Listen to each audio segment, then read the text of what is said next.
नमस्कार दोस्तों, स्वागत है आप सभी का नमस्ते एकेडमी में। तो प्यारे साथियों, हम बेसिक इलेक्ट्रिकल के न्यूमेरिकल का सॉल्यूशन कर रहे हैं और क्लास को कंटिन्यू रखते हैं। और आज का फर्स्ट क्वेश्चन क्या है? 100 वोल्ट और 250 वोल्ट वाले हीटर में 1 ओम पर मीटर के प्रतिरोध वाले तार की लंबाई कितनी होगी? तो सबसे पहले हमसे क्या क्या पूछ रहा है और क्या क्या वैल्यू गिवन है, हमें सबसे पहले ये देखना है कि क्या क्या वैल्यू दी है उसने। तो सबसे पहले दिए पावर, तो P बराबर क्या दिया हमें? 100 वाट। क्या दिया? 100 वाट। ठीक है, कितना दिया? 100 वाट। और फिर क्या दिया? वोल्टेज। तो V बराबर कितना दिया हमें? 250 वोल्ट दिया है। तो प्यारे दोस्तों, क्या पूछ रहे हैं वो पूछ रहा है कि लंबाई कितनी होगी, तार की लंबाई, ये हमें कैलकुलेट करनी है। ठीक है, तो हमें दो वैल्यूज गिवन है, एक तो 100 वोल्ट पावर दी है और दूसरी क्या दी है हमें? 250 वोल्ट क्या दी है? सप्लाई दी है। ठीक, तो हमारा फॉर्मूला होता है P बराबर V square upon R। P बराबर V स्क्वायर अपॉन R। तो V की वैल्यू कितनी दी है? 250 का स्क्वायर अपॉन R की वैल्यूज कितनी दी है? तो R की वैल्यू तो दी नहीं उन्होंने, है ना। तो यहाँ पर हमें R की वैल्यू नहीं दी है, तो यहाँ पर हो जाएगा। लेकिन यहाँ पर P की वैल्यू दी है, तो P की वैल्यू यहाँ पर पुट कर देंगे बराबर। कितना हो जाएगा हमारे पास? 100 वाट। और R की वैल्यू यहाँ से निकालें तो R को यहाँ ले जाते हैं और 100 को इधर ले आते हैं। तो R बराबर क्या हो जाएगा हमारे पास? 250 का स्क्वायर अपॉन 100 बराबर, अब इसका वर्ग देखेंगे, स्क्वायर क्या आएगा? 250 मल्टीप्लाई बाई 250 अपॉन 100, ये आ जाएगा। इस जीरो से ये जीरो कट गया और इससे ये कट गया। 25 25 हम कितना होता है हमारे? 25 25 हम 625। तो R बराबर कितना हो जाएगा? 625। 625 ओम आ जाएगा। तो रेजिस्टेंस की वैल्यू कितनी आ गई हमारे पास? 625 ओम। आर कितना दिया हमें? 100 वाट दिया, सॉरी यहाँ पर, चलो कोई नहीं, 625 वोल्ट हो गया। ठीक, अब देखते हैं यहाँ पर, कोई नहीं, यहाँ पे 1000 दिया था लेकिन हमने क्या 100 ले लिया, कोई दिक्कत नहीं उससे। ठीक है, तो कितना आ गया? ये आ गया। अब हमसे पूछ रहे हैं लंबाई कितनी होगी। तो लंबाई अगर निकालनी है, तार की लंबाई अगर निकालनी है L, तो हमारी रेजिस्टेंस देखो, यहाँ पर देखो फॉर्मूला क्या होता है, मैंने आपको बताया था R बराबर रो L अपॉन A, ये होता है। तो R समानुपाती क्या है? L। तो यदि लंबाई बढ़ेगी तो रेजिस्टेंस भी बढ़ेगा, और लंबाई कम होगी तो रेजिस्टेंस भी कम होगा किसी भी तार का। तो R किसके डायरेक्टली प्रोपोर्शनल है? L के। तो यहाँ पर यही तो कह रहे हैं, हमें अगर लंबाई निकालनी है तो L बराबर, तो कैसे दे रखी है इसमें? 1 ओम पर मीटर दे रखी है, 1 ओम पर मीटर। तो 1 ओम पर मीटर है, तो कितना रेजिस्टेंस आया? 625, और मल्टीप्लाई बाई कितना हो जाएगा हमारा? 1। तो ये हो जाएगा L बराबर 625 मीटर हो जाएगा, क्योंकि मीटर में है। ये हमारा क्या हो जाएगा? आंसर हो जाएगा। इस तरीके से हम क्या कर सकते हैं? कैलकुलेट कर सकते हैं। ठीक है, सबसे पहले क्या करा हमने? P बराबर V स्क्वायर अपॉन R, और यहाँ पर वैल्यू पुट कर दी इसकी P और V की। पुट करने के बाद हमने कैलकुलेट कर ली। कैलकुलेट करने के बाद क्या आया हमारे पास? R बराबर 625 ओम आ गया। लेकिन यहाँ पर ओम पर मीटर दिया है, जब ओम पर मीटर दिया तो मल्टीप्लाई कर दो, 1 से मल्टीप्लाई कर देंगे किसको? 625 को। यदि कुछ और वैल्यू आती तो उसको 1 से मल्टीप्लाई कर देते, और आती तो उसको 1 से मल्टीप्लाई करके क्या आ जाएगा हमारा? मीटर में लंबाई आ जाएगी। इस प्रकार से हम इसका सॉल्यूशन आसानी से कर सकते हैं। ठीक है, ठीक, तो इस तरीके से हम क्या कर लेंगे? नोट डाउन कर लेंगे। ठीक,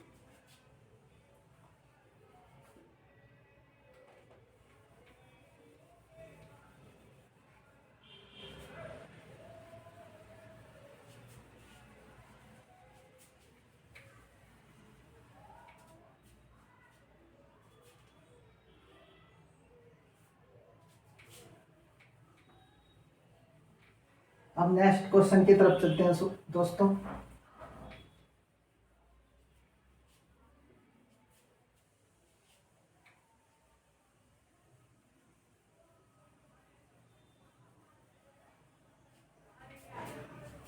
देखो नेक्स्ट क्वेश्चन क्या कहता है।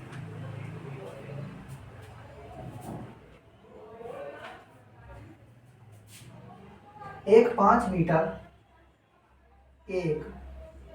5 मीटर लंबे तार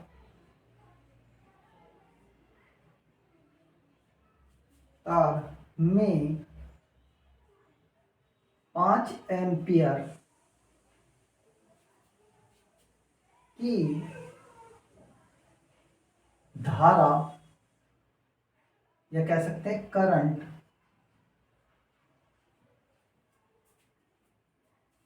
2 घंटे या 2 HR तक गुजरती है, तक फ्लो होती है या गुजरती है, फ्लो होती है,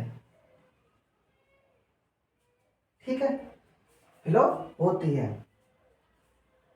आगे देखेंगे क्या कहा। तो कुल प्रवाहित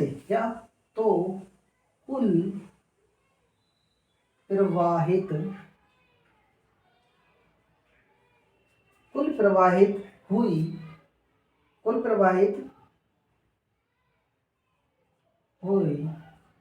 कुल आवेश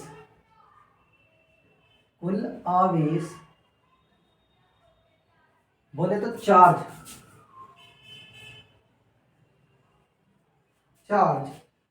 की मात्रा कितनी होगी।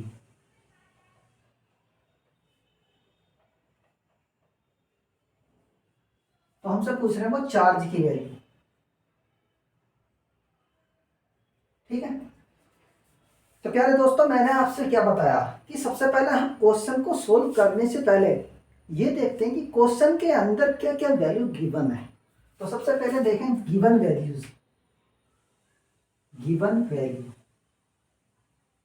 ठीक है।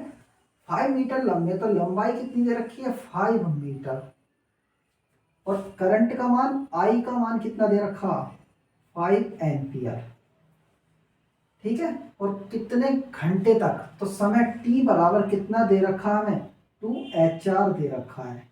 और हम सब पूछ क्या रहे हैं, वो चार्ज क्यू की वैल्यू पूछ रहे हैं, ठीक है। क्यू की वैल्यू क्या कर रहे हैं, वो पूछ रहे हैं। तो देखो क्यू बराबर क्या होता है आई मल्टीप्लाई बाई टी होता है। क्यू बराबर आई मल्टीप्लाई बाई क्या होता है टी होता है। अब 2HR बराबर प्यारे दोस्तों 2 गुणा घंटे को सेकंड में कन्वर्ट करेंगे, चूंकि यहां लिख सकते हैं चूंकि 1HR बराबर 3600 क्या होते हैं सेकंड होते हैं।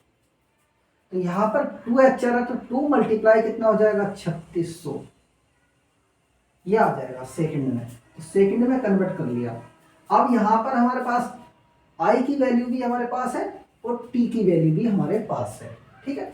ये हमें 5 मीटर, तो हमें बस एक तार का नाम दे दिया कि 5 मीटर लंबा है घुमाने के लिए। तो यहाँ पर क्या हो जाएगा Q बराबर I की वैल्यू कितनी है 5 और T की वैल्यू कितनी है 2 गुणा 3600, ये हो गया। और Q बराबर 5 दूनी 10 मल्टीप्लाई बाई 3600, और Q बराबर क्या हो जाएगा हमारा 36,000 जूल। ये हमारा आंसर आ जाएगा। तो प्यारे दोस्तों कुछ नहीं है, किसी भी क्वेश्चन को करने से पहले हमें सिर्फ ये ध्यान रखना है कि क्या क्या वैल्यू गिवन दी है। जब हमारी वैल्यूज को हम गिवन वैल्यूज को एक तरफ हम नोट डाउन कर लेंगे तो हमें कुछ आइडिया हद तक पता चल जाता है कि कौन सा हमारा फॉर्मूला लग सकता है। तो हमने सबसे पहले वैल्यूज को पुट किया, L बराबर 5 मीटर्स, I बराबर 5 एम्पियर और T बराबर हमारा क्या होता है 2 एम्पियर दे रखा है, ठीक। और Q चार्ज का मान हमसे पूछ रहा है। यदि हमने रीड किए हैं फॉर्मूले तो हमें पता चल जाएगा Q बराबर IT इसमें लगेगा क्योंकि चार्ज की वैल्यू पूछ रहा है। दो वैल्यूज उसने दे रखी है, तीसरी हमसे पूछ रहा है। वो क्या क्या कर सकता, क्यू की वैल्यू दे देगा, टी की दे देगा, आई की पूछ लेगा, आई की दे देगा, क्यू की दे देगा, टी की वैल्यू पूछ सकता। तो वो कुछ भी वैल्यू पूछ सकता। तो क्यू बराबर क्या हो जाएगा, 36,000 जूल इसका करेक्ट आंसर आ जाएगा। इस तरीके से हम सॉल्यूशन करते चले जाएंगे। ठीक, देखो नेक्स्ट क्वेश्चन।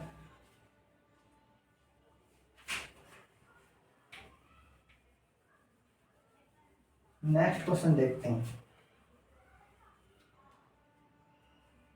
ये थोड़ा गीला होगा थोड़ा,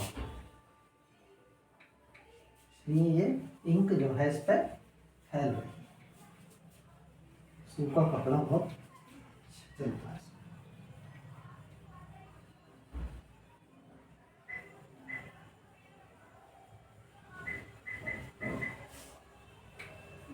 देखते हैं नेक्स्ट क्या है।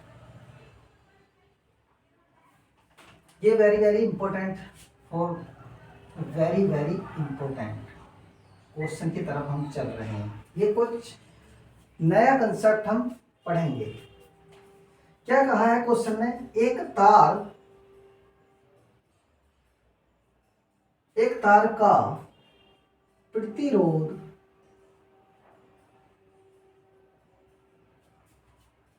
5 ओम है। यदि तार को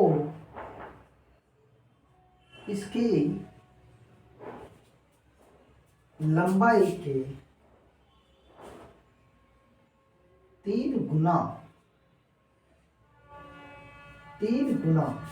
तक खींचा जाता है तो प्रतिरोध का मान, तो यहां पर होना चाहिए नए प्रतिरोध का मान, नए प्रतिरोध का मान ज्ञात कीजिए।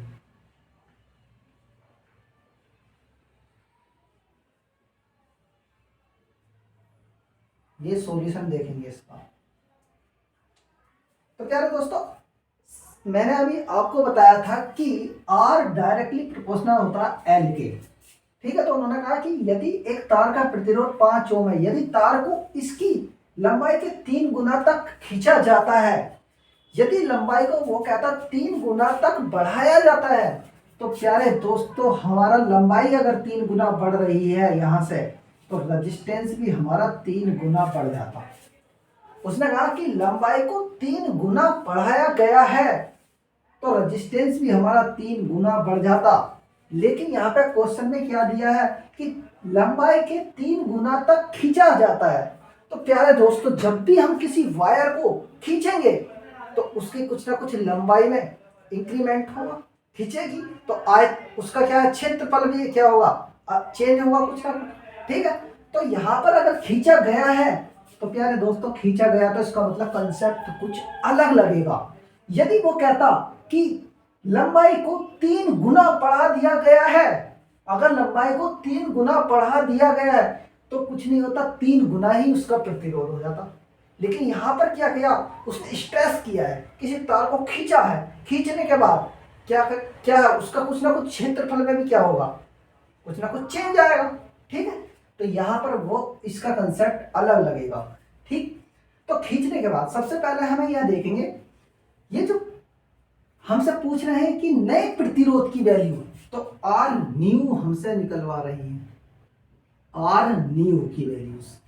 ठीक, और हमें दिया क्या है, आर ओल्ड की वैल्यूज कितनी दी है, 5 ओम दी है। ठीक, यदि तार को इसकी लंबाई के 3 गुना तक खींचा जाता है तो नए प्रतिरोध का मान ज्ञात कीजिए।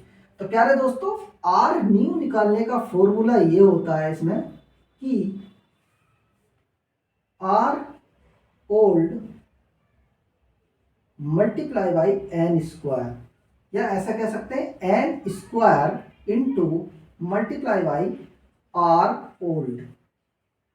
ठीक है, तो आर न्यू बराबर ये आ जाएगा, आर न्यू बराबर एन स्क्वायर गुणा आर ओल्ड। तो हमें आर ओल्ड की वैल्यूज गिवन है और एन बराबर क्या है, कितने गुना तक खींचा गया है, 3 गुना। तो ये एन की वैल्यूज है, तो यहां पर रख देंगे आर न्यू बराबर एन की वैल्यू कितनी, 3 का स्क्वायर गुणा आर ओल्ड, आर ओल्ड की वैल्यू कितनी है 5।